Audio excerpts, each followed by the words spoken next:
भारत के पहलगाम में हुए आतंकी हमले के 15 दिनों के बाद भारतीय सेना ने मंगलवार की रात पीओके और पाकिस्तान में बनाए गए 9 आतंकी ठिकानों पर एयर स्ट्राइक करके ध्वस्त कर दिया है। नमस्कार दोस्तों, आप देख रहे हैं खबरें गुल्लक यूट्यूब चैनल। चैनल को लाइक करें, सब्सक्राइब करें और ज्यादा से ज्यादा शेयर करें। पहलगाम हमला के 15वें दिन भारतीय सेना ने ऑपरेशन सिंदूर के तहत पीओके और पाकिस्तान के कई आतंकी ठिकानों पर एयर स्ट्राइक कर आधा दर्जन से अधिक ठिकानों को तबाह कर दिया है। भारतीय सेना के सर्जिकल स्ट्राइक से पाकिस्तान में त्राही त्राही मची हुई है और पाकिस्तान ने शैक्षणिक संस्थाओं को बंद कर दिया है। एयर स्ट्राइक के मद्देनजर पाक सीमा से लगे हवाई अड्डों में भी उड़ानें रद्द कर दी गई हैं। जल, थल और वायु सेना ने संयुक्त अभियान चलाकर पाकिस्तान में यह हमला किया। सूत्रों के मुताबिक देर रात लगभग 1:30 बजे भारतीय सेना ने यह एयर स्ट्राइक की। बताया जा रहा है कि भारतीय सेना के द्वारा इस मुहिम में राफेल लड़ाकू विमान के अलावा आत्मघाती ड्रोन का भी इस्तेमाल किया गया है। पहलगाम घटना के बाद भारतीय सेना के द्वारा किए गए इस जवाबी कार्रवाई से समूचे देश में उल्लास है। हर वर्ग, हर संगठन के द्वारा सेना के इस साहसिक कदम की तारीफ की जा रही है और जश्न मनाया जा रहा है। वहीं दूसरी तरफ पाकिस्तान में मातम पसर गया है। बताया जा रहा है कि बहावलपुर में जैश-ए-मोहम्मद और मुरीद के इलाके में लश्कर-ए-तैयबा के मुख्यालय थे। वायु सेना, थल सेना और जल सेना ने यह संयुक्त मुहिम में इन ठिकानों को भी ध्वस्त कर दिया है। सूत्रों के मुताबिक सेना के इस एयर स्ट्राइक से लश्कर-ए-तैयबा का टॉप कमांडर भी ढेर हो गया है। पाकिस्तान के द्वारा भी भारतीय सेना के द्वारा किए गए इस कार्रवाई की पुष्टि की गई है और पाकिस्तान का कहना है कि भारत के इस एयर स्ट्राइक से लगभग 30 लोगों की मौतें हुई हैं। दोस्तों, पहलगाम में हुए आतंकी हमले के बाद भारत और पाकिस्तान के बीच तनाव की स्थिति बनी हुई है। प्रधानमंत्री नरेंद्र मोदी के द्वारा भारतीय सेना को इसके जवाब में कार्रवाई करने की खुली छूट दे दी गई है।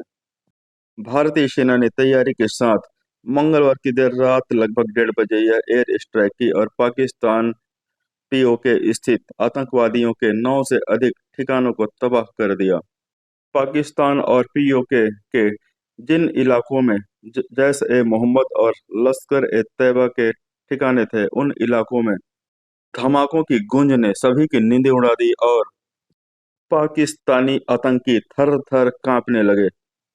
करीब 15 दिनों पूर्व पहलगाम में आतंकवादियों ने सैलानियों का धर्म पूछ कर उन्हें गोली मारी थी, जिससे 27 हिंदू सैलानियों की मौत हुई थी।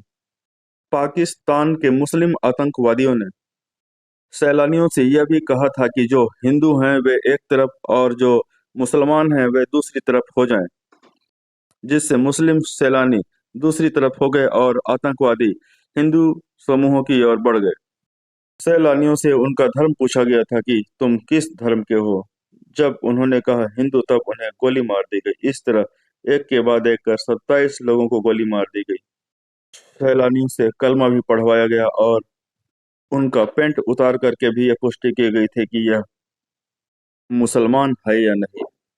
हालांकि इस दौरान कश्मीर के एक मुस्लिम गाइड ने हिंदुओं की जान बचाने के लिए आतंकवादियों से उनकी बंदूक छीनने की कोशिश की, जिससे आतंकवादियों ने उसे भी गोली मार दिया था। कश्मीर के कई अन्य मुसलमानों ने भी हिंदुओं की रक्षा की थी, मगर आतंकवादियों ने एक के बाद एक कर 27 सैलानियों को गोलियों से भून दिया था। इस घटना की न सिर्फ भारत बल्कि पूरे विश्व में कड़ी निंदा हो रही थी और सभी ने भारत का साथ दिया था। प्रधानमंत्री नरेंद्र मोदी ने भी सेना को खुली छूट देते हुए कहा था कि वे आतंकवादियों के इस कायराना हरकत का जवाब देने के लिए पूरी तरह से स्वतंत्र हैं। भारतीय सेना को इसका जवाब कब और कैसे जवाब देना है, इसके लिए भी सेना स्वतंत्र है। मंगलवार की रात अचानक सेना ने मोर्चा संभाला और पाकिस्तान पीओके स्थित आतंकवादियों के 9 ठिकानों को एक के बाद एक कर ध्वस्त कर दिया। भारतीय सेना की इस एयर स्ट्राइक से पाकिस्तान दहला हुआ है और उसकी घिघी बंध गई है। दोस्तों, चैनल को यदि अभी तक आपने लाइक सब्सक्राइब नहीं किया है तो जल्दी से कर दे दोस्तों। भारतीय सेना के इस एयर स्ट्राइक के बाद पूरे भारत में जश्न का माहौल है और लोग आतिशबाजी कर उत्सव मना रहे हैं।